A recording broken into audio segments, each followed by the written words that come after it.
Good morning पिला माने आमे आज पूर्व पाठर टिके आलोचना करबा आगे तापरे आमे आकु बढ़िबा।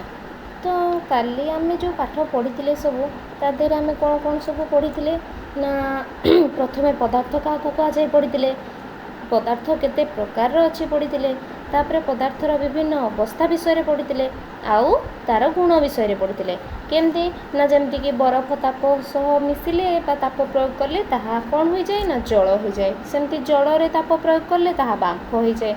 सेमती बांफ को ठंडा कले जल हुए पुणी जल को फ्रिज रे रखीदेले ताहा बरफ हो जाए। सेमती पदार्थर गोटे अवस्था अन्य अवस्था को रूपांतरित होगाकू एक भौतिक परिवर्तन बोली कह जाए। आ गोटे कथा मु क्वेश्चन देइथिली भी काली कौन ना रंधन गैस और डाक्तरखाना रे इस्पात टांकी मध्य थिबा गैस उच्च चापयुक्त होई कौन होता है ना तरल अवस्था रे थाए। तेणु रेगुलेटर द्वारा टांकी मुह खोलीदेले यह वायुमंडलीय चाप पाई पुणी गैस अवस्था को आसे जहाँ आम लाइटर साहाय्य जड़े ता द्वारा खाद्य प्रस्तुत करूँ। क्वेश्चन देइथिले ना तो तार आंसर होचे या। तापर आउ कौन पढ़ी ना वायुमंडल में थिबा अम्लजान गैसीय अवस्था ही रही था किए रही था ना अम्लजान कारण वायुमंडल तापमात्रा और चापरे यह गोटे गैसीय पदार्थ अटे। तो ये बाट जाए पढ़ी आउ कौन सब पढ़ी ना पदार्थर तीनोटी अवस्था और तार भौतिक धर्म यथा जमती कि तार आकार कथा पढ़ी तार आकृति कथा पढ़ी तार केमती भिन्न भिन्न सी तार गुण सब देखा दृष्टमान करुँचे से सब विषय पढ़ी। तो आज कौन पढ़ा ना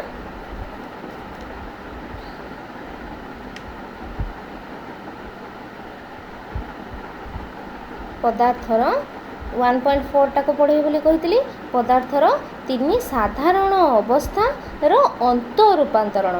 तो अंत रूपांतरण को इंग्राजी रे कौन कहा जाए इंटर कन्वेंशन कौन इंटर कन्वर्शन। तो पदार्थर अंत रूपांतरण कौन है अंत माने कौन बुझुच ता भितर जोटा होतबा आ रूपांतरण अर्थ कौन बा कन्वर्जन अर्थ कौन माने परिवर्तन बा रूपांतरण गोटे अवस्था आ गोटे अवस्था को रूपांतरित होगा कौन कही ना पदार्थर अंत रूपांतरण विषय षष्ठ श्रेणी पढ़ा जाइए। कहीं षष्ठ श्रेणी तुम मैंने पढ़ी देख विषय अच्छे षष्ठ श्रेणी तार जो जलर विभिन्न अवस्था कथा ता विषय पढ़ी आमे बुझेगा। तो सेठू तुम भल भाव जापर जदि न भी जाच चतुर्दश अध्याय षष्ठ श्रेणी चतुर्दश अध्याय जो अच्छी कौन ना प्राकृतिक घटनावली तार तुम 14.5 जलर विभिन्न अवस्था को जदि पढ़ ता देहरे से सब विषय लिखाई केमती बरफ जल रे परिणत होची जलर पुणी बांफरे परिणत होची से विषय पूरापूरी लिखा जाइए। तो तापरे कौन अच्छे देख गैसीय पदार्थ को तरल पदार्थ को उत्तप्त कले ताहा गैसीय पदार्थ परिणत हुए। तापर प्रयोग कठिन पदार्थ प्रयोग रे कठिन पदार्थ तरल पदार्थ रूपांतरित हुए। सेमती तरल पदार्थ को उत्तप्त कले ताहा गैसीय पदार्थ रूपांतरित हुए बा परिवर्तन हुए। सेमती गैसीय पदार्थ को ठंडा कले ताहा तरल अवस्था को आसी जाए। तरल अवस्था को ठंडा कले ताहा पुनश्च कठिन अवस्था को फेरी आसे।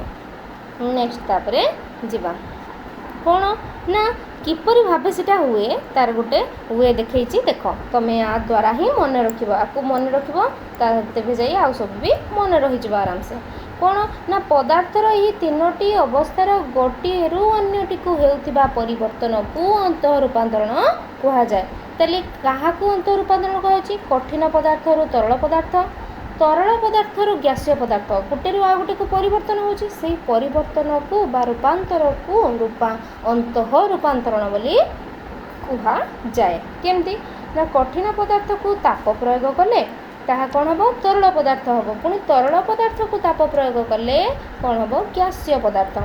एक्जाक्ट सेमती कौन होची ना गैसीय पदार्थ जेमती अच्छी से भाया गैसीय पदार्थ को जदि शीतलीकरण करा जाए ताहा कौथिरे हम तरल पदार्थ पुणी तरल पदार्थ को शीतलीकरण कले कठिन पदार्थ। तेणु ये ये आसो ये आसवा कि ये ये जाकि जा जो परिवर्तनटा होची बा रूपांतर होची ताकू कह जाए अंत रूपांतरण।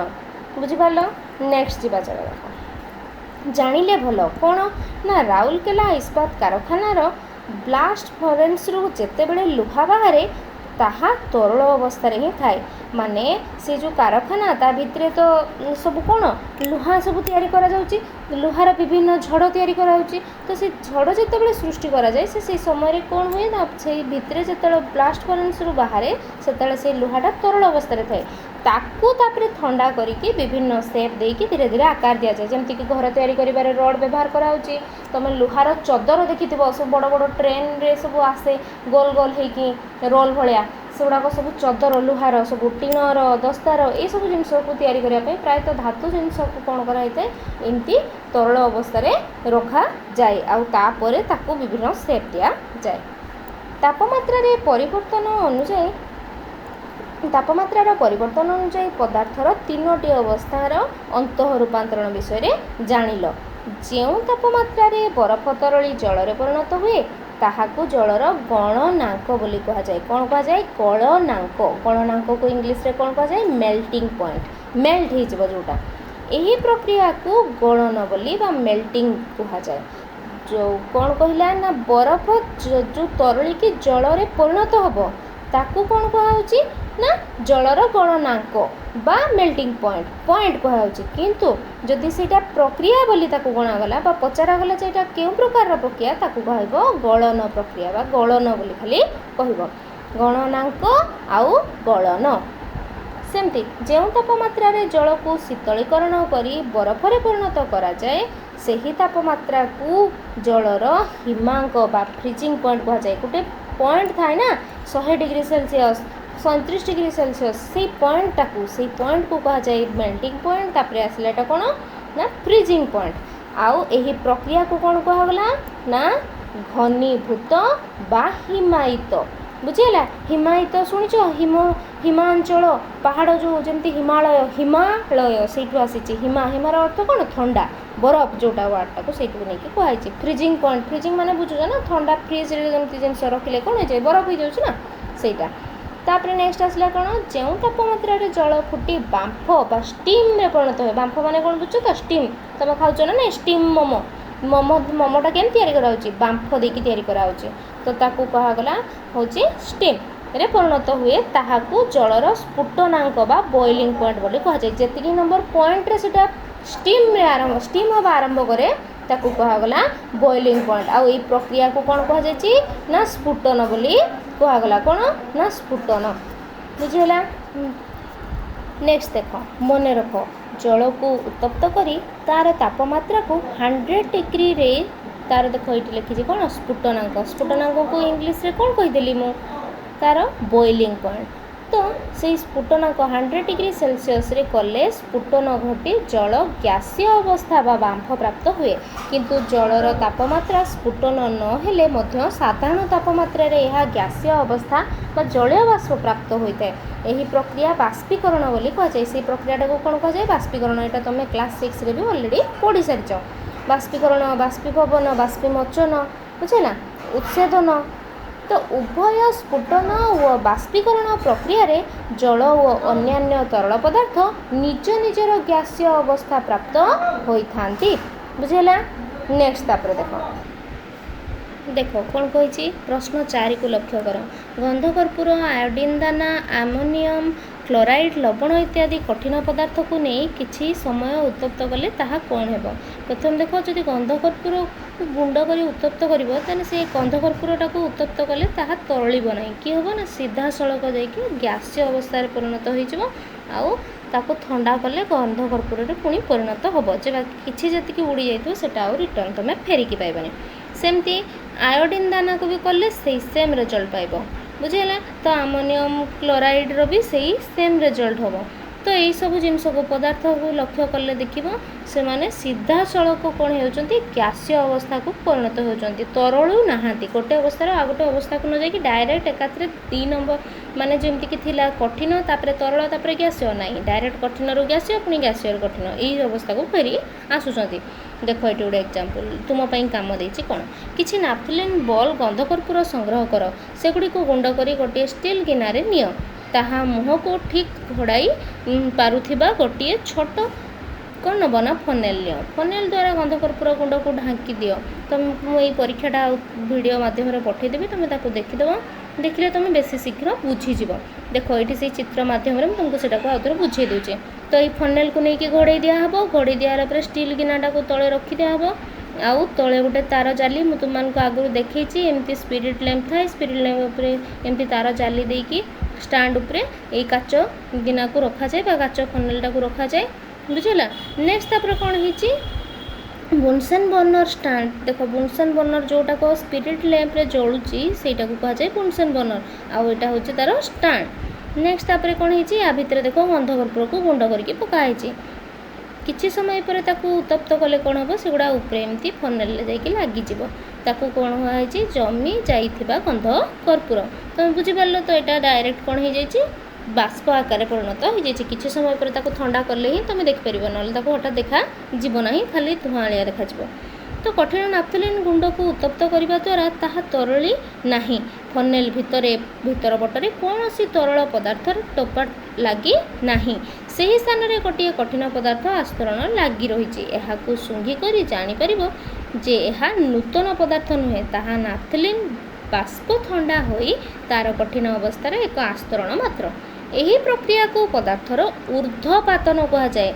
तो जदि गोटे पदार्थर जो अवस्था रहिबा कथा धरनीय कठिन रु से तरल हवा कथा न हो कि डायरेक्ट कठिन रु गैसीय अवस्था हो जाइए तो तेबे ताहाकू कौन बोली कहुची ऊर्ध्वपातन माने अधिक ता देहरे कौन होती उत्तप्त कर दी जहाँफल से ऊर्ध्वपातन होती माने सी आ तरल अवस्था को आसब नहीं बुझीगला।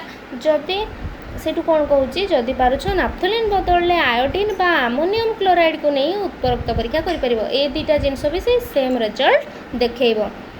नेक्स्ट यही भली केतेक कठिन पदार्थ अच्छी जहाँ को उत्तप्त कले ताहा तरल पदार्थ रे परिणत न होई सीधा गैसीय अवस्था प्राप्त होइथांती एवं ठंडा कले सेमानंकर गैसीय अवस्था तरल अवस्था को न आसी कठिन अवस्था प्राप्त होइथाए। एही भली कठिन पदार्थ गुड़िक एक स्वतंत्र प्रकार कठिन पदार्थ एवं एगुड़ी को उद्बायी कठिन पदार्थ कहा जाए। तो ये गंधकर्पूर हो बा जमती कहली आयोडीन हो बा आमोनियम क्लोराइड हो एगुड़ा को सब कौन बोली कहा जाए उद्बायी पदार्थ बोली कहा जाए। उद्बायी कठिन पदार्थ खाली उद्बायी नुहे उद्बायी कठिन पदार्थ बोली कहा जाए। आउ सी जो कठिन रु तरल अवस्था को न आसिकी सीधा सड़क गैसीय अवस्था को आसूची ताकू कौन कहुची ऊर्ध्वपातन जो प्रक्रिया रे होची ताकू कहा जाए ऊर्ध्वपातन। मन रख गलन स्फुटन बाष्पीकरण घनीकरण परी ऊर्ध्वपातन मध्य गोटे भौतिक परिवर्तन। यही गलन कथा पढ़ी आम स्फुटन कथा पढ़िले बाष्पीकरण कथा पढ़िले घनीकरण कथा पढ़िले से ऊर्ध्वपातन मध्य गोटे भौतिक परिवर्तन बुझेगा। नेक्स्ट देख ये केमती चित्र देती चित्र माध्यम बुझ कठिन पदार्थ जदि गैसीय पदार्थ को जाऊँगी देख ये एरो मार्कटा के पटे अच्छे यपट को कठिन पदार्थ रु गैसीय पदार्थ को आसूँ तो ताकू कि कहगला ऊर्ध्वपातन बोली कहगला आम देखिले परीक्षा करके सेमती गैसीय पदार्थ पुणी तरल पदार्थ को आसूँ जदि गैसीय पदार्थटा तरल पदार्थ को आसे ताकू कहा जाए घनीकरण। नेक्स्ट सेमती तापर अच्छी देख तरल पदार्थ जदि जीव कठिन पदार्थ हम ताहले ताकू अतिशय शीतलीकरण बोली कहा जाउची बुझेला। नेक्स्ट तापर देख यहाँ जदि कठिन पदार्थ आसिला तरल पदार्थ ताकू कहगला गलन बा मेल्टिंग पॉइंट जोटा आम पढ़ते। नेक्स्ट तापर पुणी तरल पदार्थ गैसीय पदार्थ परिणत हेले ताकू स्फुटन बा बाष्पीकरण बोली कहा जाए। जदि गैसीय पदार्थ कठिन पदार्थ को आसे ताहले ताकू कौन बोली कहुची घनीकरण बुझेला। घनीकरण गैसीय पदार्थ तरल पदार्थ को आसवा बा गैसीय पदार्थ कठिन पदार्थ को आसवा ताकू घनीकरण बोली कहा जाए। गैसीय पदार्थ तरल को आसू बा कठिन को आसू ताकू घनीकरण बोली कहा जाए। कठिन पदार्थ गैसीय पदार्थ को गले ऊर्ध्वपातन कहा जाए।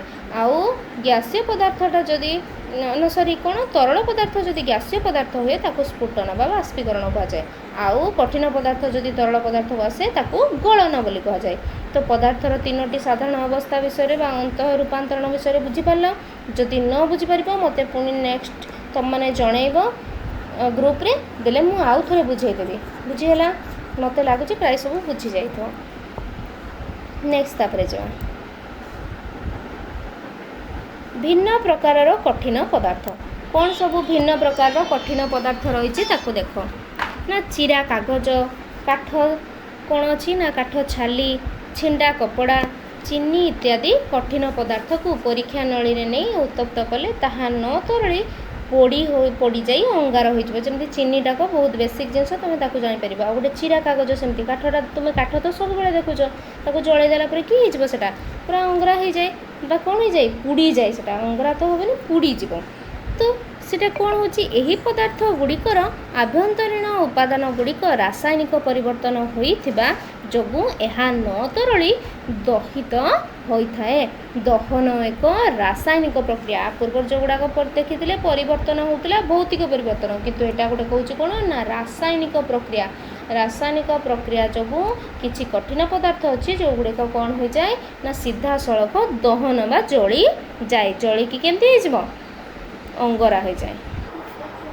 ଠିକ୍ ଅଛି, ପୁଣି ଆମେ ନେକ୍ସଟ ଆମର କ୍ଲାସ୍ରେ ପଢ଼ିବା ପଦାର୍ଥର ଗଠନ ବିଷୟରେ। ବୁଝିଲା, 1.5କୁ ଅଳ୍ପ ଅଳ୍ପ ପଢ଼ି ଯିବା, ନହେଲେ ତୁମେମାନେ ବୁଝିପାରିବନି। ତ ପଦାର୍ଥର ଗଠନ କେମିତି କେମିତି ଅଛି ତା ବିଷୟରେ ଟିକେ ଟିକେ କହିଦେଉଛି, ଦେଖିଦିଅ। ବୋତଲ କଥା ରହିଥିବ, ସେଫ୍ଟିପିନ୍ କଥା, ଧୂପ ଧୂଆଁ କଥା, ସେ ବିଷୟରେ ପଢ଼ିବା। କାହାର ଆୟତନ ସ୍ଥିର ରହିଛି, କାହାର ଆକୃତି ସ୍ଥିର ରହିଛି, ଏସବୁ ବିଷୟରେ ପଢ଼ି ଯିବା। ଆଉ ତୁମମାନେ ସମସ୍ତେ ଭିଡ଼ିଓ ଦେଖିକି କ୍ୱେଶ୍ଚନ୍ ଆନ୍ସର୍ କରିକି ଦିଅ। କେହି 7 ଛୁଆ ଆନ୍ସର୍ କରିକି ଦେଉନ କାହିଁକି? ଥ୍ୟାଙ୍କ ୟୁ ସମସ୍ତଙ୍କୁ।